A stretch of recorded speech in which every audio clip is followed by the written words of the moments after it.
नमो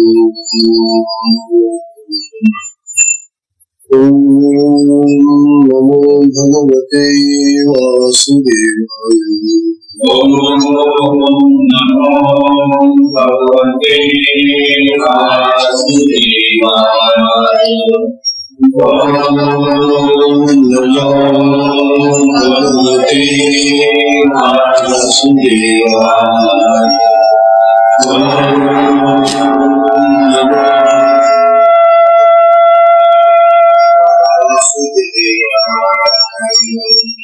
ओम नमो भगवते वासुदेवाय।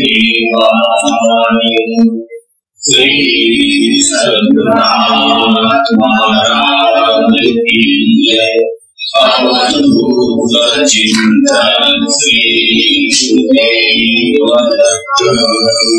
परम पूज्य श्री सद्गुरु संत ज्ञानेश्वर महाराज की जय। परम पूजनीय श्री सद्गुरु संत ज्ञानेश्वर महाराज, साधकांचे मायबाप बालयोगी आणि भगवान विष्णूचे अवतार असलेले ज्ञानी यांचा श्री अमृतानुभव तथा अनुभवामृत आवाजात ग्रंथ आपण पाहतो. या ग्रंथाचं आता हे तिसरं प्रकरण आपण सुरू झालेलं आहे. काल आपण त्याची पहिली ओळी वाचली, पुन्हा लक्षात घ्या. तेव्हा सांगणारे जयाची निभो वाटे आत्मयाची झोपण होते, तरी ऋण फिटे शेणीची निधकी. सांगताय काय गंमत आहे. या ज्या चार वाणी आहेत आपल्या, परा पश्यंती मध्यमा आणि वैखरी, या वाणींनी त्या जीवात्म्याची झोप मोडली जाते. जीवा मी देह आहे, मी जीव आहे, मी हा जो आपल्यामध्ये जीव भावलेला आहे त्या जीवाची झोप मोडते. कशाने? वाणींच्या गडबडाट आवाज म्हटला की थोडासा झोप मोडणारा नसेल ना तो, त्यामुळे या जीवात्म्याची झोप मोडली गेली. पुढे सांगतात, जरी त्या वाणींनी याची झोप मोडली तरी या जीवात्म्याकडून त्या वाणींचं ऋण फिटत नाही.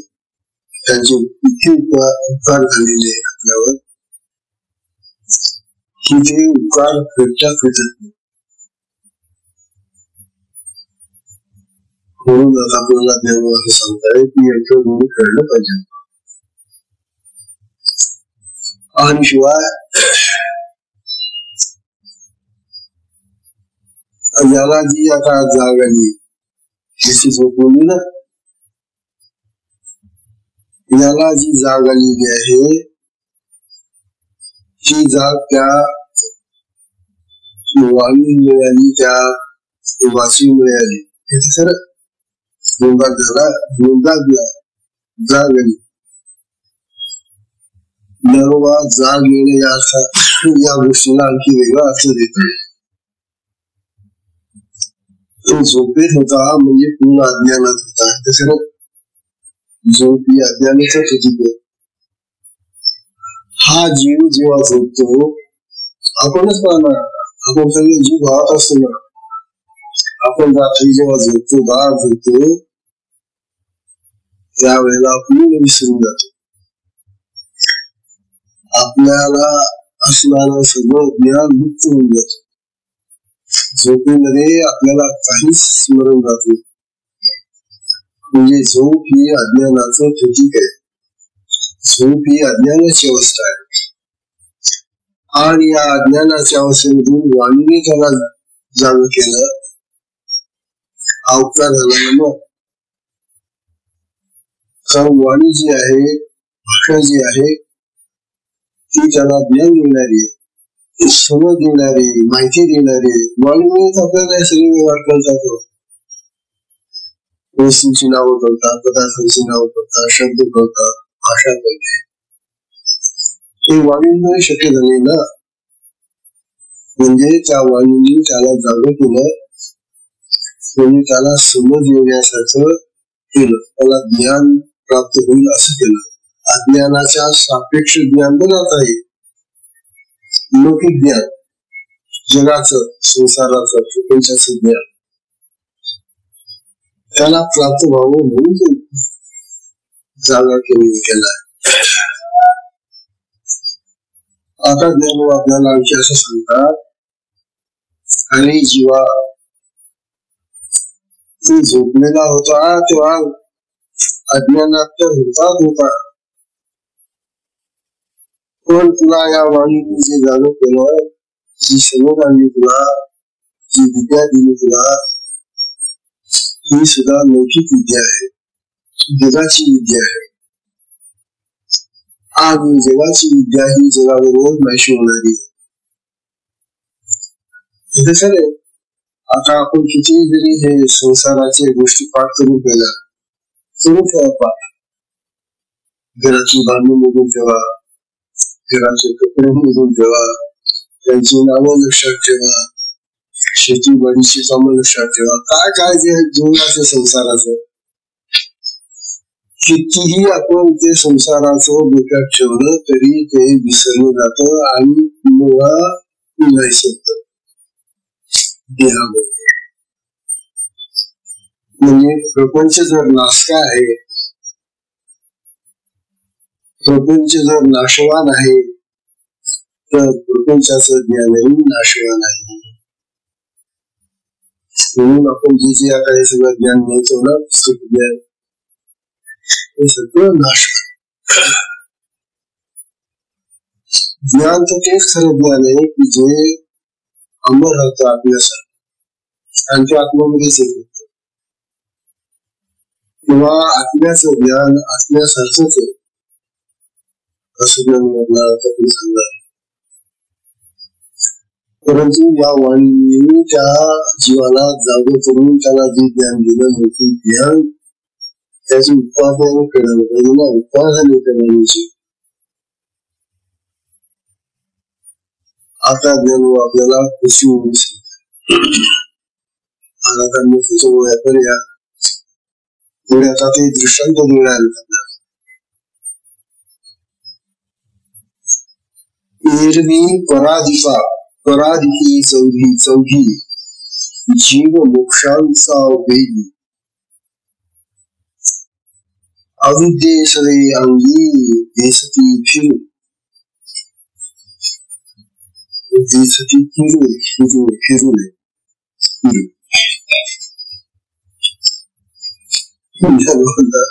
आता एरवी तरी पराधिका चौघी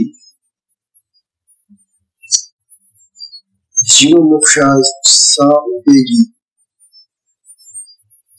अविद्येसरे अंगी वेसती फिरू.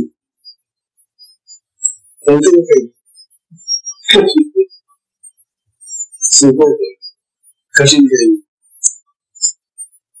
ज्ञानवा असं म्हणून मिळालं का, ह्या ज्या चार वाणी आपल्या देहामध्ये, भाषा, वाचा, परा, पश्चिंती, मध्यमा आणि वैखरी, बोलतो ती वैखरी,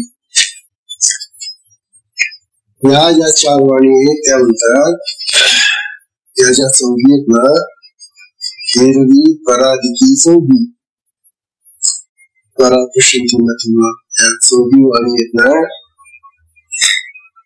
यांचा काय उपयोग होतो हे सांगतात. जीव मोक्षाचा उपयोगी,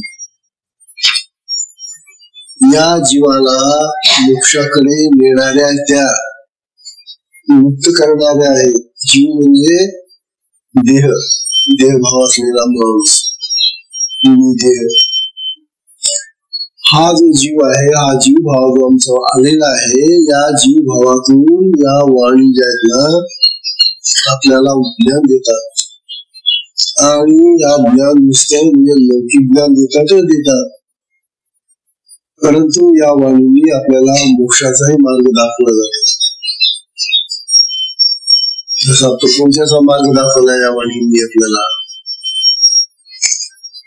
तसा परमार्थाचाही सुरुवातीचा मार्ग त्याला दाखवतात. म्हणून आपण या संतांचं मागणं वाचतो, आता ज्ञानोबांचं वाचून राहिलो. हे वाणी म्हणूनच आपल्याला कळतं ना, ज्ञानोबा जे बोललेले आहेत त्यांच्या भाषेतून जे सांगितले आहे. म्हणून ज्ञानोबांच्या वाणीनं, संतांच्या वाणीनं, सत्पुरुषांच्या वाणीमधून आपल्याला मोक्षाची सुद्धा जाणीव होते, ज्ञान मिळते. म्हणून लौकिक म्हणजे संसारिक ज्ञान आणि मोक्षाच्या कडे जाणारं जे ज्ञान आहे त्यांचं ज्ञान देणाऱ्या या वाणी आहेत, त्याला उपयोगी येते. बघा आता, एरवी पराधिकी चौघी जीव मोक्षाचा उपयोगी, जीव मोक्षाच्या उपयोगी आहेत त्या. परंतु काय करावं, अविद्येसले अंगी वेचती किरू. पण म्हणता या चार वाणी जीवाला मुक्त करण्याच्या बाबतीत उपयोगी पडतात हे खरे, मोक्षाचा मार्ग त्या दाखवतात हेही खरे. पण प्रत्यक्ष मोक्ष प्राप्त होत असताना, मुक्त होत असताना, मोक्ष म्हणजे काय, आत्मस्थिती, ब्रह्मस्थिती प्राप्त होत असते. त्यावेळेला मात्र या आपल्या बरोबर राहत नाही.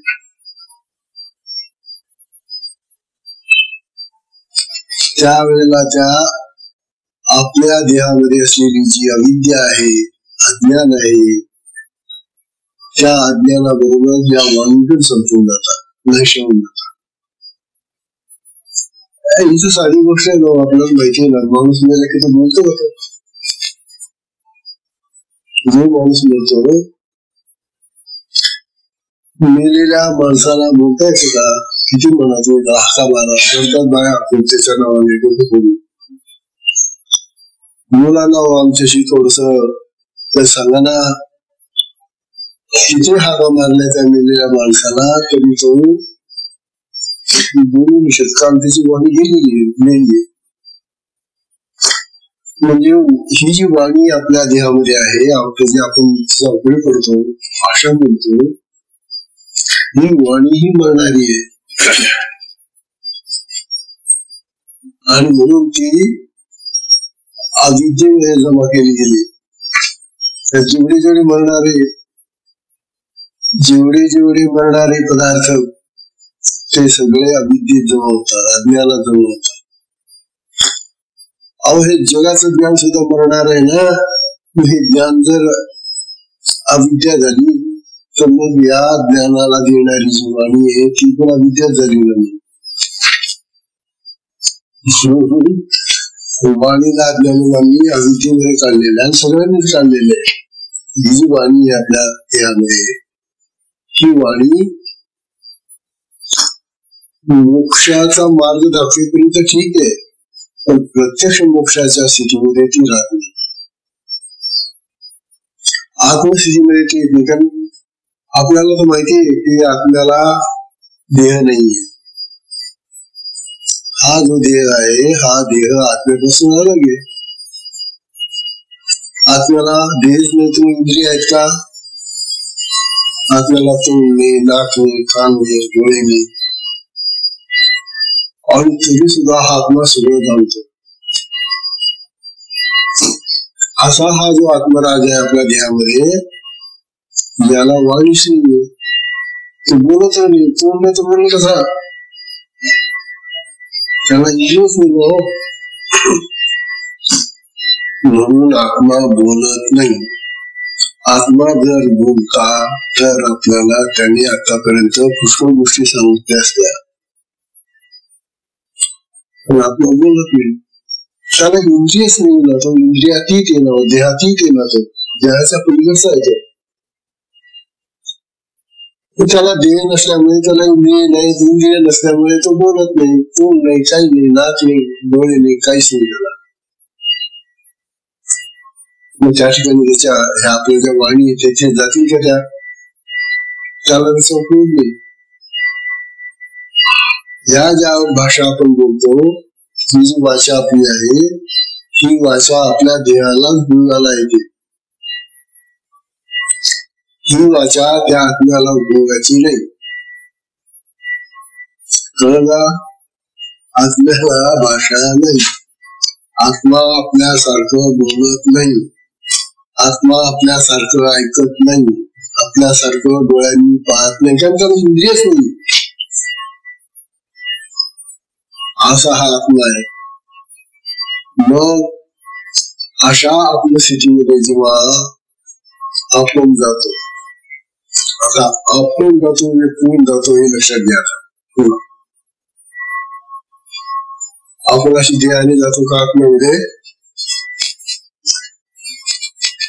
आता आपण जातो याचा अर्थ असा, हा स्थूल देह तर काही जात नाही, सूक्ष्म देही जात नाही, त्याला लिंग देह म्हणतात, तोही जात नाही. मग कारण देह जातो. ज्या कारणाने आपण जन्म घेतो, कारण देह त्याला का म्हटलं गेलेलं आहे, त्याच्यामुळे आपल्याला पुन्हा जन्म होतो. मग हा कारण देह पुनर्जन्माचं जर कारण असेल, तर तो जेव्हा आपल्याकडे जातो त्यावेळेला आत्मस्वरूप झाला की मग पुन्हा जन्म नाही, मग कारण देह नाही, मग तो कारण देह विरोधच बोलला. तेव्हा आता ही गोष्ट जरा नवीन आहे, लक्षात घ्या. आपल्या शरीरामध्ये जे 4 देह आहे, 3 देह 4 देह आहे. हा पहिला वरचा जो आहे तो स्थूल देह, जड देह म्हणतात त्याला, हाड मांस सगळं काही असलेला. हा मेला मुलाला जाऊन टाकता किंवा पुरून टाकता येतच, हा कुठून जात नाही. मधला जो सूक्ष्म देह आहे, तो सूक्ष्म देहही घेऊन जातो किंवा नाहीसा होतो, तोही बाहेर पडतो. परंतु या सूक्ष्म देहाला कारण देह जर सोबत असला, महाकारण देह कारण देह हे जर सोबत असले त्याच्याबरोबर, तर पूर्ण जन्माला जात आहेत, दुसऱ्या देहात जात आहेत. पण कारण देह जर नसला यांच्याबरोबर, तर सूक्ष्म देहाचा काही उपयोग नाही. म्हणून सूक्ष्म देह जो आहे तो सुटून जातो. म्हणून आता आपल्याला असं सांगताय की मोक्षाच्या वेळेला म्हणजे आपल्याला आत्मस्थिती प्राप्त होते कारण देहाने. आपला कारण देह आत्म्याकडे जातो आणि तिथं तो इथून होतो. त्यावेळेला या सगळ्या विद्या, हा सूक्ष्म देह, हे सगळं बाजूला राहून आता साधकांना अतिशय लाभदायक गोष्ट आहे की आता आपल्याला काय करायचंय, पुढे आपल्या कारण देहाला स्वच्छ करून, जेणेकरून तो कारण देह आपल्या जन्माचं कारण होऊ नये म्हणून आपण त्याला आत्म्याकडे लावायचं. मग मुक्तीला लावायचं, मोक्षाला प्राप्त व्हायचं. आणि मुक्तीला प्राप्त होत असताना मग त्याच्याबरोबर या अवघाणी, या 4 भाषा, या वाचा त्या तिथं जात नाही, त्या या देहाबरोबर समाप्त होऊन जातात. आपण पाहतो ना, मेलेल्या माणसाच्या भाषा त्याच्याबरोबर नष्ट होऊन जाताना तो बोलत नाही ना. तेव्हा ही जी वाणी आहे, ज्या वाणीने आपल्यावर उपकार केला, उपकार तुमचा केला की जगाचं ज्ञान दिलं आणि मोक्षापर्यंतचा मार्ग दाखवला परमार्थामध्ये, मोक्ष नाही दिला. मोक्षाचा रस्ता दाखवला.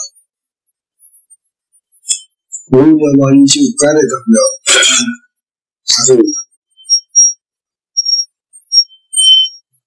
आता देव आपल्याला वाणी कशा नष्ट होतात आपल्या त्याच्याबद्दल तिसऱ्या ओळीमध्ये सांगताय बघा. तिसरी ओळी अशी सोपी. आता तिसरी ओळी फार सोपी आहे. ते म्हणतात देहासवे हात पाय. देहासवे हात पाय जाती. देहासवे हात पाय जाती मनासवे इंद्रिये. सूर्यासवे जाय किरण जाळ. सूर्यासवे जाय किरण जाळ. आता दृष्टांत दिलाय त्यांनी. या वाणी कशा जातात आपल्या. अरे ज्यांनी आपल्याला जन्मापासून साथ दिली मरेपर्यंत आपण बोलत राहिलो, व्यवहार करत राहिलो, दुसऱ्याला सांगत राहिलो, आपला जीव वाचवत राहिलो, आपलं शरीर राखून ठेवलं. ज्या वाणीमुळे आपण हे घडवलं ती वाणी आता मरताना बंद होऊन जाते, संपून जाते. कशी संपते हे सांगतात. देहासवे हात पाय. आपला देह गेला की आपले हात पाय करून जातात ना. का पाय चालतात, हात चालत का. देह गेला त्या देहाबरोबर त्याचे जे अवयव आहे, इंद्रिय आहे, ते जातात निघून. त्यांचा उपयोग नाही. देहासवे हात पाय. देहाच्या बरोबर हात पाय सुद्धा निघून जातात, संपूर्ण निघतात.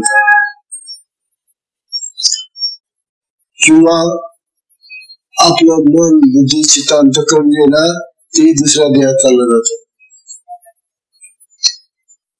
मनासवे इंद्रिये. इंद्रिय म्हणजे इंद्रियांचे गोलक जातात. इंद्रियांचे प्रत्यक्ष रूप जात नाही, पण इंद्रियांची जी शक्ती आहे ना ती जाते. त्याला गोलक म्हणतात. इंद्रिय गोलक जातात. जसे डोळे, कान, नाक यांचे जे विषय आहेत ना ती गोलक त्या मनामध्ये राहतात आणि त्या मनामध्ये तेही निघून जातात. मन गेलं की इंद्रियांचं सुद्धा काम बंद. पण मनाच्या आधी इंद्रिय चालतात ना. आपण पाहतोच ना, आपलं मन ठरवतं अमुक करायचं, अमुक करायचं, तमुक करायचं. मग त्याप्रमाणे आपली सगळी इंद्रिय कामाला लागतात ना. कान, नाक, हात, पाय, डोळे. ते मनच गेलं की मग ते इंद्रिय जातात. ज्ञानोबा पुढे सांगतात, ज्याप्रमाणे सूर्य बुडाला, सूर्यासवे जाय किरण जाळ. सूर्य मावळला, बुडाला म्हणजे का मावळला. ही सूर्य मावळल्याबरोबर, सूर्याबरोबर त्याचं सगळं किरण जाळ म्हणजे त्याचे सगळं तेज ते जातो, ते मावळत. अनुभव आपला सूर्य मावळला की त्याचं तेज मावळलं गेलं. आता दिसतं का सूर्याचं तेज आपलं. सूर्य बुडाला की त्याचं तेजही बुडून जात. ज्ञानोबा हे कशासाठी सांगताय की या चार वाणी ज्या आमच्या अंतःकरणामध्ये आहे त्या अंतःकरणातल्या चार वाणी सुद्धा अशाच निघून जातात आमच्याकडून. सूर्य गेला म्हणजे जसं त्याचे आजूबाजूच प्रकाश किरण नष्ट होतात, त्याप्रमाणे हा देह गेला रे गेला, देह संपला रे संपला की या देहाबरोबर ह्या चारी भाषा संपून जातात, नाश होतात. तेव्हा भाषा राहत नाही, वाणी राहत नाही. सूर्यासवे जाय किरण जाळ. आता ज्ञानोबा आपल्याला आणखी काही उदाहरणांनी हे पटवून देतात की अहो आपली ही जी भाषा आहे, ज्या भाषेनं आजपर्यंत आम्ही खूप उन्नती केली, संसारामध्ये प्रगती केली, इतर प्राण्यांपेक्षा आम्ही उन्नत झालो ज्या भाषेमुळे, तेव्हा अशी भाषा देणारी ही जी वाणी यांची, ती वाणी देहाबरोबर नष्ट होऊन जाते, नाहीशी होऊन जाते. आता पुढच्या विज्ञानाला सांगता पहा, चौथी ओळी. ना तरी निद्रेचा अवधी, ना तरी निद्रेचा अवधी, स्वप्ने सरती आधी. निद्रेच्या अवधी, स्वप्ने सरती आधी. तेवी त्यापूर्वी अविद्येचा संबंधी आठती या, अविद्येच्या संबंधी आठती या. आपल्याला थोडस आणखी वेगळ्या प्रकारचं मार्गदर्शन करतायत. ज्ञानबा उदाहरण तर देऊन राहिले, उदाहरण असं देऊन राहिले की आपण जेव्हा जागे होतो झोपेतून, झोपेत असताना आपण स्वप्न पाहून राहिलो, नाना प्रकारचे स्वप्न, कोणाला काही पडतं, कोणाला काही, कोणाला काही, कोणाला काही. स्वप्न, झोपेतलं स्वप्न हे जागृतीतील चित्र असत, जागृतीतील चित्राप्रमाणे असत. याचा सारखं नाही. आपण जेव्हा झोपेमध्ये लाडू खातो तेव्हा आपण झोपेत लाडू खातो असं वाटतं का आपल्याला? नाही, आपण खरोखरच लाडू खाऊन राहिलो, किंवा आपण जे काय करतो सुद्धा ते खरोखरच करतो झोपेमध्ये. स्वप्नामध्ये आपल्याला जे घडतं ते खरं वाटतं त्यावेळेला, त्यावेळेलाच खरं वाटतं बरं.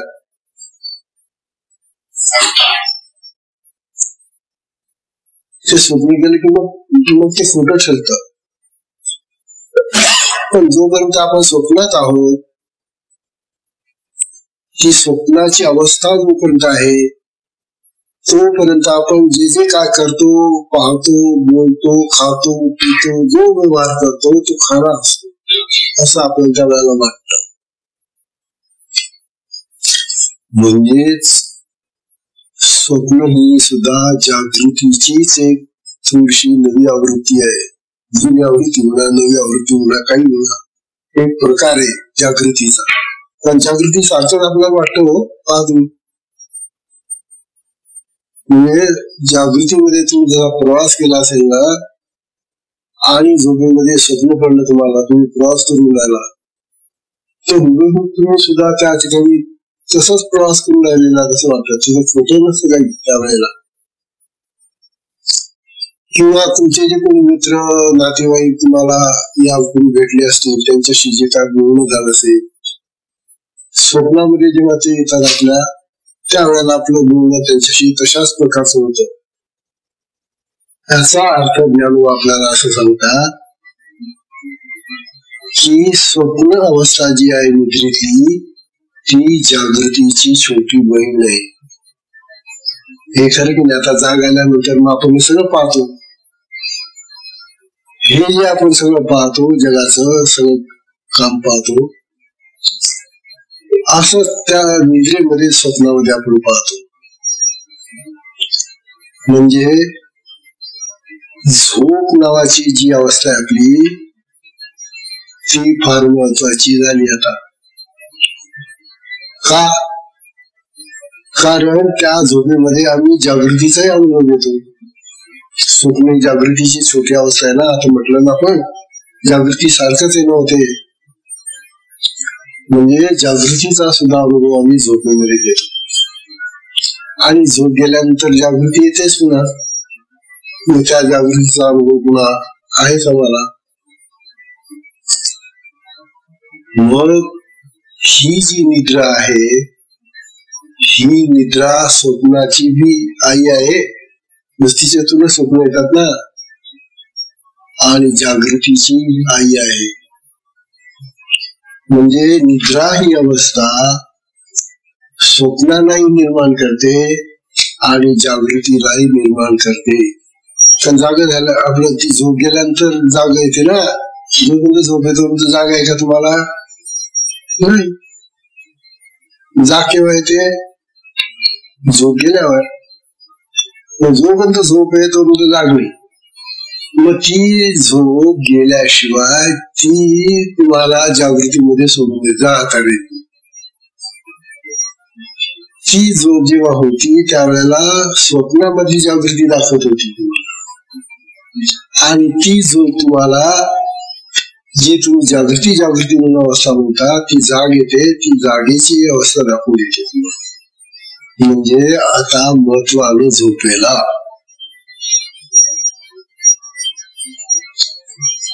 हा विचित्र झालं.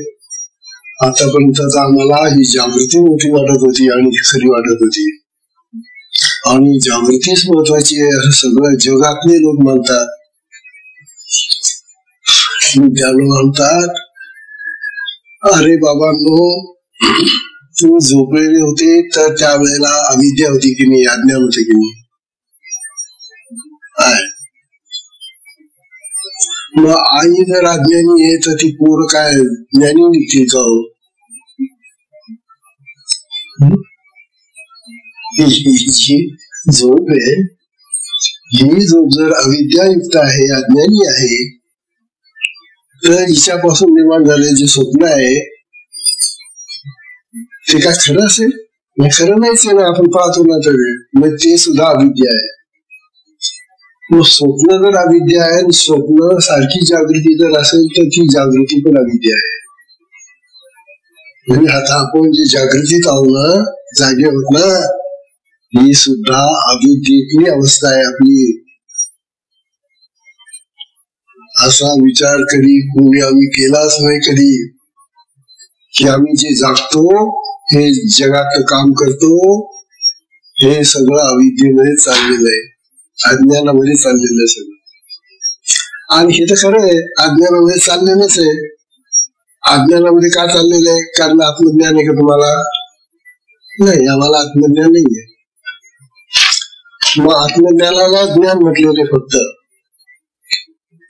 आणि आत्मज्ञानाशिवाय अन्य जे ज्ञान आहे ते अज्ञान आहे. असा जर नियम ठरला गेला आहे तर मग जागृतीतलं सगळं जे ज्ञान आपण जमा करतो ते सर्व अज्ञान आहे. ते सगळं नाशवान आहे. नाशवान काय आहे तर पाहतो आपण. किती जमा आहोत जागृतीमध्ये? घर बांधा, घरामध्ये काय काय भरा, कपडे भरा, भांडी कुंडे आणा, अन्नधान्य आणा, अमुक भरा, तमुक भरा, भरा तुम्ही घरामध्ये. हे सगळं भरलेलं घर जागृतीतलं मेल्यानंतर घेऊन जातो का आपण? म्हणजे ते नश्वरच आहे ना. म्हणजे ही जी जागृती मधली जी सगळी आपली जमवाजमव आहे ना, ती सुद्धा नाशवान आहे. जशी स्वप्नामध्ये जमवाजमव केली असेल, समजा स्वप्नामध्ये आपण घर बांधतोय किंवा घरामध्ये काय काही भरतोय, स्वप्न फुटलं की ते राहतं का? ते गेलं ते सगळं. स्वप्न गेलं रे गेलं की स्वप्नामधली सृष्टी गेली. हे तर खरं की घर दार बायको पोरं सोनं काय जे तुमचे स्वप्नामध्ये होते ती स्वप्नाची दुनिया समाप्त झाली. स्वप्न तुटलं की स्वप्नाची दुनिया गेली. आणि मग ही जागृती ना, ही आम्ही आता पक्की पकडून ठेवली. मी म्हणतो ही आम्हीच आहे, माझीच आहे. हिच्यामध्ये आम्ही आमचंच म्हणतो ना. अरे वेड्या, खोट आहे सगळं. ही जागृती कशी झाली? ही ती स्वप्नामध्ये जशी दुनिया होती ना, तशी ही जागृतीतली दुनिया आहे. फक्त अवस्था आहे जागृती. आणि जागृतीतली दुनिया सुद्धा स्वप्नातल्या दुनियेसारखी नश्वर आहे, नाशवान आहे ना. नाशवान आहे तर कळत आम्हाला, पण तू जागृतीत कुठे समजत नाही. आम्ही जागृतीतली जी दुनिया आहे ती नश्वर आहे हे आम्हाला सगळ्यांना पटतं, पण मेल्यानंतर काहीच येत नाही ना हातात.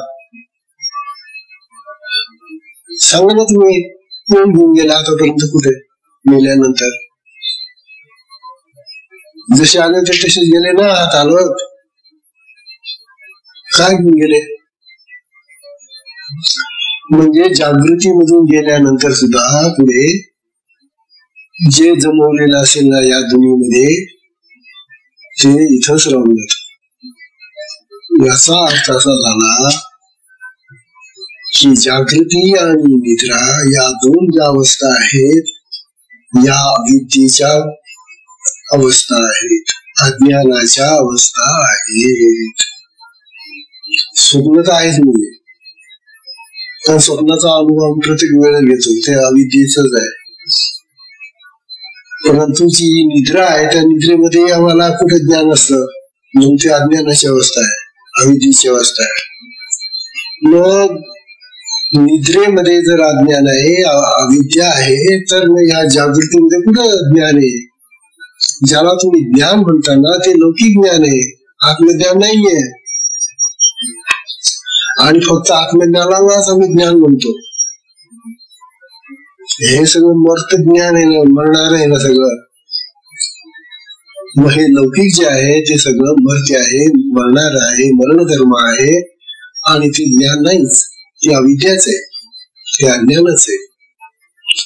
मग दोन गोष्टी आता आम्हाला कळल्या ज्ञानवान की निद्रा आणि जागृती या दोन्ही अवस्था ज्या आहेत माणसाच्या शरीराला येणाऱ्या, या दोन्ही अविद्याजनक आहेत, अविद्ये भरलेल्या आहेत, अज्ञानाच्या अवस्था आहेत. आणि जगातली बहुसंख्य माणसं, मुला सोडून बरीचशी माणसं जन्मापासून झोप, स्वप्न आणि जागृती या तीन अवस्थांचा अनुभव घेऊन मरतात. बघा तुम्ही, जी जन्माला येतात माणसं, मुलं, मुलांना तर खूप झोप असते. आणखी ती झोप पुढे म्हातारपणी कमी होत जाते. आणि खरं आहे बरं का, म्हातारपणी लागत नाही जाते. तर ही जी झोप आहे, ही निद्रा आहे, ही पूर्ण अज्ञानाची अवस्था आहे. ही पूर्ण अज्ञानाची अवस्था. मग पुढे जागृती येते तिच्यानंतर. पण ती जागृती जी ज्ञानाची अवस्था म्हणतो, ती ज्ञान सुद्धा लौकिक ज्ञानाची अवस्था आहे, ती आत्मज्ञानाची अवस्था नाही. म्हणून तीही अज्ञानाचीच अवस्था आहे. त्या दृष्टीने हो, आपण तर झोपतो आणि जागतो आणि स्वप्न पाहतो, हाच खेळ चालला आपला सगळ्या जीवनामध्ये. मग मला ते आत्मज्ञान कसं काय होईल? बरं झालं प्रश्न विचारला. आम्हाला आत्मज्ञान कसं होईल? आम्ही केव्हा खरे ज्ञानी होऊ? मग आणि मग ते झोपेमध्ये होऊ का जागेकडे होऊ? हे आत्मज्ञान केव्हा येईल आम्हाला? मग आपल्याला ज्ञान सांगतील, अरे साधकांनो, शिष्यांनो, तुम्ही फार भाग्यवान आहात, तुम्ही गुरूंचे शिष्य झालात. ही महान भाग्याची गोष्ट तुम्हाला लाभली आहे. तुम्ही जर इतर माणसांसारखे बिना गुरुचे राहिले असते, तुम्ही जर इतर लोकांप्रमाणे नुसते बिना गुरूंचे राहिले असते, तर झोपेत आणि जागृतीमध्ये, अज्ञानामध्ये आणि अविद्येमध्येच गेलो असतो. फरक एवढाच, आपण ही अज्ञानाची निद्रा असते आणि जागृती ही अविद्येची निद्रा आहे. फरक एवढाच आहे. जागृती नाहीच आहे, ती खरी जाग आहे आत्मजागृती. आत्म्यामध्ये जाणं, आत्मस्वरूप पाहणं, आत्म्याचं ज्ञान होणं, ही जी जागृती आहे ती जागृती खरी जागृती आहे. आणि ते ज्ञान खरं ज्ञान आहे.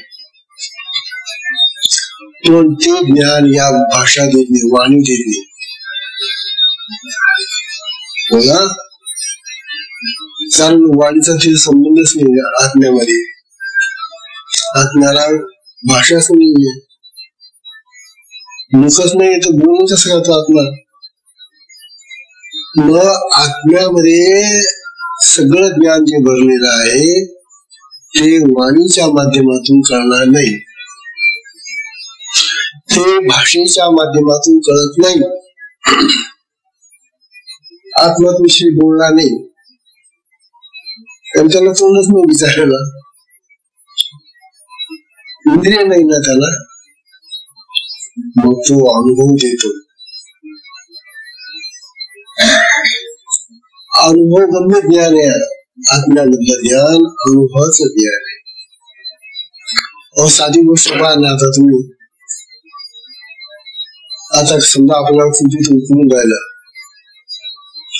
उकडते की नाही सगळ्यांना, उन्हाळ्याला खूप उकडतंय आता, आणि समजा बाहेरून असा थंडगार एखादी वाऱ्याचा असा झुळझुळी थंडगार वारा आला, तो वारा बोलतो का तुमच्याशी? मी वारा आहे बरं का, मी तुमच्या अंगाला स्पर्श करतो बरं का, मी तुम्हाला आता गारवा देतो बरं का, असं म्हणतो का तो? वारा न बोलतानाही तुमच्या अंगाला गारवा देऊन शांत करतो की नाही? का म्हणत असतो तो, मी वारा आहे, मी तुमच्या अंगाला स्पर्श करतो आणि तुम्हाला मग थंडावा वाटेल, असं वारा बोलतो का? तसं आत्म्याच आहे. वारा जसा आपल्याला अनुभव देतो, बोलत काय नाही, त्या वाऱ्याला कोणी वाचा आहे का? वाऱ्याला जशी वाचा नाही, बोलता येत नाही त्याला, पण तो अनुभव देतो की नाही तो? तसा आत्मा आहे. आत्मा अनुभव देणारा आहे, म्हणून अनुभवीच ज्ञान आपल्याला अनुभवायचं असेल तर ते आत्म्याच आहे. आता हा विषय आणखी पुढे फार सुंदरचा अनुभव आपल्याला पुढे सांगणार आहे. तत्पूर्वी या 4 वाणीचं ऋण आपल्याला फेडायचं आधी. त्यांचं जे उपकार झाले आपल्यावर, ते उपकार आता म्हणतात आपल्याला फेडायला पाहिजे बाबा. नाहीतर ज्यांनी आपल्याला इतकं जगाचं ज्ञान दिलं, संसाराचं ज्ञान दिलं, प्रपंचाचं ज्ञान दिलं, अविद्या का होईना ती, पण त्यामुळे आम्हाला जीवन रक्षणासाठी उपयोग झाला ना, आम्ही इतके दिवस जगलो ना या जगामध्ये. मग ज्या वाणींनी आम्हाला एवढा फायदा दिला, त्या वाणींचं जे ऋण आहे, जे उपकार आहेत, ते आम्ही विसरायला नको. पुढे आणखी ज्ञान आपल्याला म्हणतात त्या वाणी कशा सांगतात, दुसरा दृष्टांत ते देत आहेत. हा दृष्टांत झाला, ना तरी निद्रेच्या अवधी स्वप्ने सरती आली, देवी अविद्येच्या संबंधी आठती या. निद्री बघा, निद्रेचा अवधी म्हणजे निद्रेचा जो काळ असतो त्या वेळेला ती स्वप्न चालतात, पण झोप आता मोडायला आली राहिली की त्याच्या अगोदर ती स्वप्न निघून जातात. जागेपणी झोप स्वप्न दिसत नाही. झोपेचे स्वप्न जागेपणी दिसेल का? जाग आली की स्वप्न गेलं. ज्याप्रमाणे जाग आली म्हणजे स्वप्न नाहीसं होतं, त्याप्रमाणे ह्या ज्या अविद्याजनक अशा वाणी आहेत, आमच्या या भाषा आहेत, या जागृतीमध्ये उपयोगाला येतात, परंतु देह गेल्यानंतर त्या निघून जातात. त्यामुळे देवी अविद्येच्या संबंधी आठती या. त्याप्रमाणे ह्या वाणी ज्या आहेत, आमच्या ह्या ज्या भाषा आहेत, वाचा आहेत, ह्या अविद्या शिकवणाऱ्या आहेत. जगाचं ज्ञान दिलं म्हणजे अविद्या दिली, आणि या अविद्येचा संबंध त्यांचा मग केव्हा संपतो? जेव्हा आमचा देह संपला की त्यांचंही संपून जातं का, असं ज्ञान म्हणतात. आता पुढचा दृष्टांत देतात ते,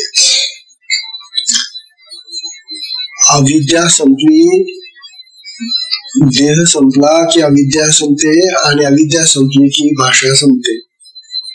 हे जे ज्ञानोबा बोलून गेले, परंतु ज्ञानोबा आता असं म्हणतात की अविद्या जरी मेली तरी अविद्यामध्ये असलेली ही जी वाणी आहे काम करणारी ती वेगळ्या स्वरूपामध्ये जिवंत राहते. लक्षात घ्या. आता कसं एकातून एक ज्ञान वाद करतायत बघा. आता परी मृते लोहे होती, आता दृष्टांत देतात ते. दृष्टांत असा आहे, परी मृते लोहे होती तिये रसरूपे जिती जळवून इंधने येती व निदशे. जळवून इंधने येती व निदशे. दोन दृष्टांत दिले ज्ञानोबांनी. ज्ञानोबा म्हणतात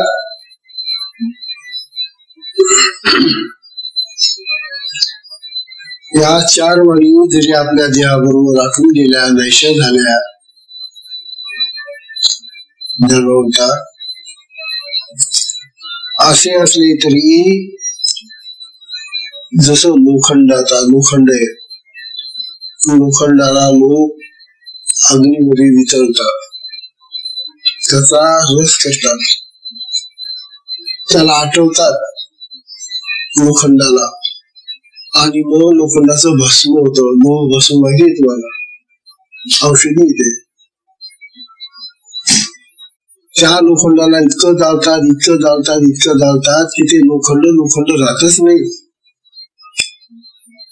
ते भस्म होऊन जात, राखून येते.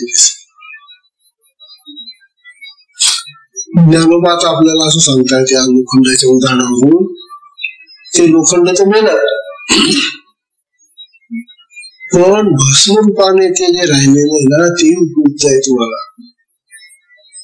ते औषध आहे भस्म. ते भस्म लोह भस्म आहे, लोखंडाचं भस्म आहे. ते जरी भस्म असलं तरी ते उपयुक्त आहे. किंवा दुसरं उदाहरण देतात, परी मृते लोहे होती ती रसरूपे जिती. रसरूप म्हणजे त्याचा पातळ पदार्थ होतो, पुढे मग ते भस्म होतं. किंवा दुसरं उदाहरण देतात, जळून इंधने ती गणी जसे. इंधन म्हणजे लाकूड. लाकूड पेटल्यानंतर,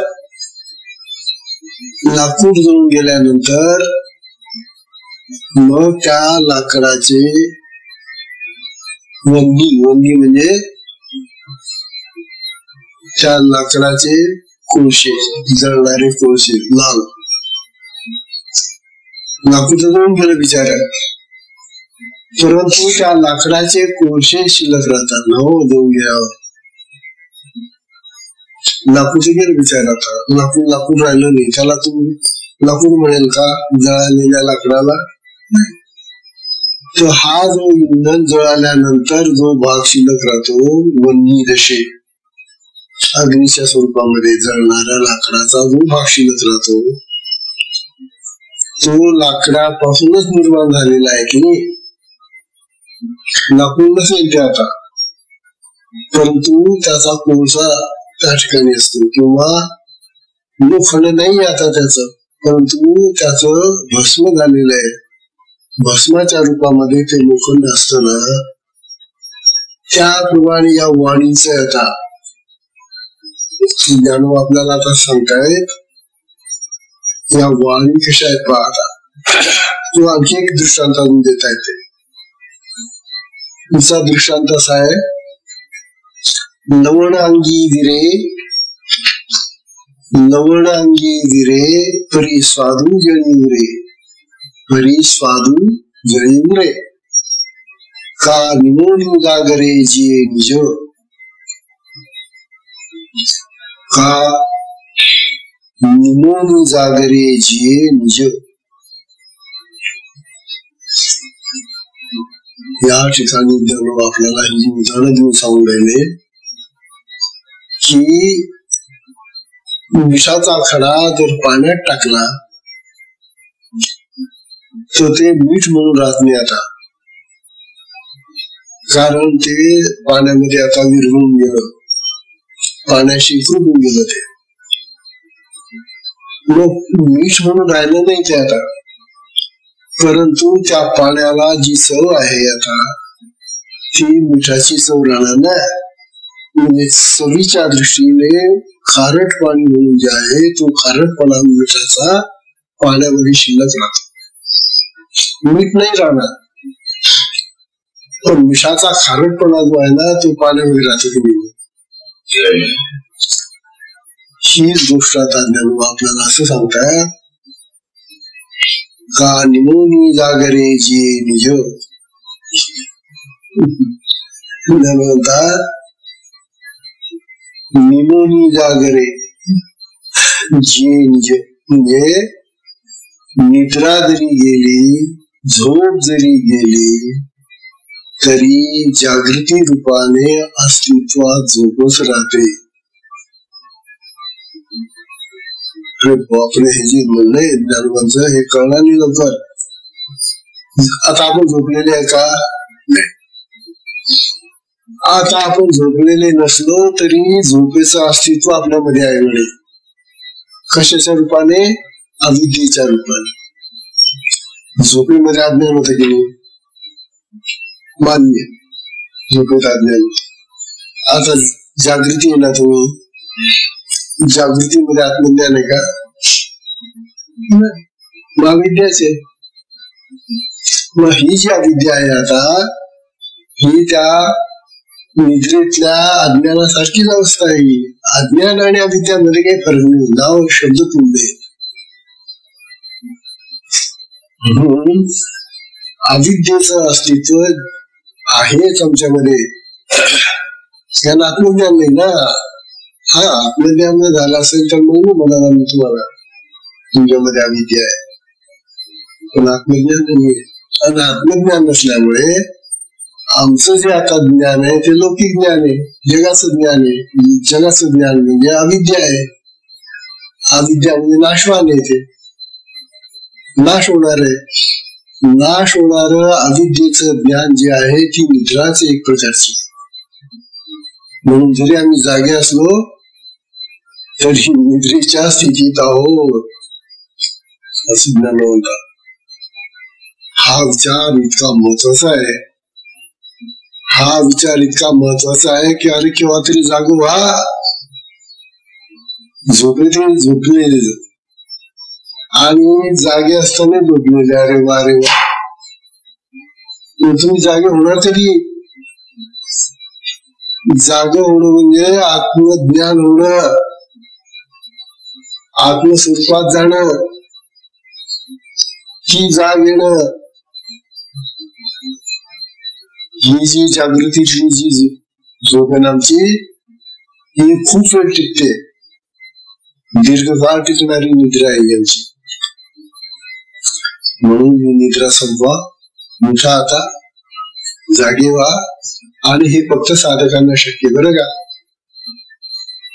हे जे जाग होणे आता जागृतीतलं हे फक्त साधकांना साध्य होणार आहे. जगातल्या इतर माणसांना काय कसं काय ते साध्य नाही, कारण साधक हा त्या मुमुक्षूच्या वरचा आहे आणखी, आहे का. अर्थ जिज्ञासू साधकांनी सिद्ध, तर हा सिद्ध सत्पुरुष होण्यासाठी आत्मस्थितीमध्ये जाण्यासाठी साधक जवळचा आहे ना. म्हणून साधकांना आता हे शक्य आहे, इतरांना शक्य नाही. म्हणून फार भाग्याचे आपण, आपल्याला ते शक्य जागा होणार आता दिवसाच्या झोपेतून. अशा प्रकारचा फासून विचारांना सांगताय. सुसंगाची वेळ संपलेली, सत्संगाला विश्रांती द्या. हरिओम तत्सत.